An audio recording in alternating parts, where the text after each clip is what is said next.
In the past 15 years, David Yates has made 8 movies, 7 of which were in the Harry Potter franchise. Yates followed what filmmakers like Chris Columbus, Alfonso Cuarón, and Mike Newell had set up, creating a satisfying conclusion to the tale of the boy who lived in the less-than-remarkable Fantastic Beasts series. A common refrain in Pain Hustlers, Yates' first non-Harry Potter film since 2016's The Legend of Tarzan, is the idea of a person selling what's in their bag, basically meaning that you sell what you know. If you can get by on reading people, that's a good way to get ahead. Or maybe you can sell Avon or knives door to door. But if Pain Hustlers proves anything about Yates, it's that his bag absolutely does not contain the ability to make his first post-Harry Potter film work. Based loosely on the book of the same name written by Evan Hughes and with a screenplay by Wells Tower, Pain Hustlers centers around a pharmaceutical company in Florida on its way to bankruptcy. That is, until they hire Liza Drake, played by Emily Blunt. Liza has had a rough go of it, living in her sister's garage with her mom, Catherine O'Hara, and her daughter Phoebe, Chloe Coleman. But once she's kicked out of the garage and loses her job as a stripper, she calls up Pete Brenner, Chris Evans, a pharma sales representative she met at the club, who offers her a job at his failing company, Xana Pharmaceuticals. Liza's ability to read people leads her to turn doctors onto Xana's new cancer drug, Lonafin, and away from old scripts. As we see with her power over Dr. Lydell, Brian Darcy James, her influence, attention, and bribes turns him from a balding, PT cruiser-driving doctor operating in a strip mall into a sought-after prescriber of Lonafin. In just a few short months, Xana, run by billionaire CEO Dr. Jack Neal, Andy Garcia, has become a massive success and, as we know from these types of movies, can only lead to more greed and the inevitable downfall. Pain Hustlers wishes it were The Wolf of Wall Street. Chris Evans' Emily Blunt Pain Hustlers image via Netflix.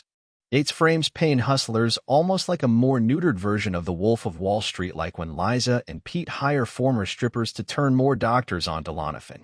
However, the film's sole example of the party mentality of this career is extremely tame, from the team jumping into the pool with their clothes on, to one guy pooping in a sink. It's so extreme, so edgy, what a crazy time. Yates also doesn't seem to know what approach to take with this story, sporadically adding in faux interviews with our cast as if they're part of some unstated documentary about this period that is little more than a cheap way of dispensing exposition. If that's not enough, Blunt consistently provides an unnecessary narration throughout that primarily explains what the viewer can clearly see. It's also clear that Pain Hustlers doesn't know exactly what type of tone it wants to attempt. It partially wants to be the type of crime dramedy that The Wolf of Wall Street was, but the silliness and over-the-top nature of O'Hara's Jackie and Garcia's Jack seems to imply the remnants of a much broader comedy. But this is also a film that wants to prioritize the greed and selfishness that could lead people to choose to profit off dangerous medicine, patients' deaths be damned, while also having us still care for the lead character that caused these issues in the first place. We're told Liza is a good person, but really, what in the film actually reflects that? Pain Hustlers seems to want to be fun, but also make a biting criticism of the pharmaceutical world, and the wishy-washy nature of the tone makes this critique toothless. At the very least, Tower does a decent job with these fictional characters based on somewhat true events, particularly Blunt's Liza. While Pain Hustlers is trying to take down the major corporations that helped cause the opioid crisis, something that far better movies and TV shows have already done, Pain Hustlers almost works better as a condemnation of our economic system.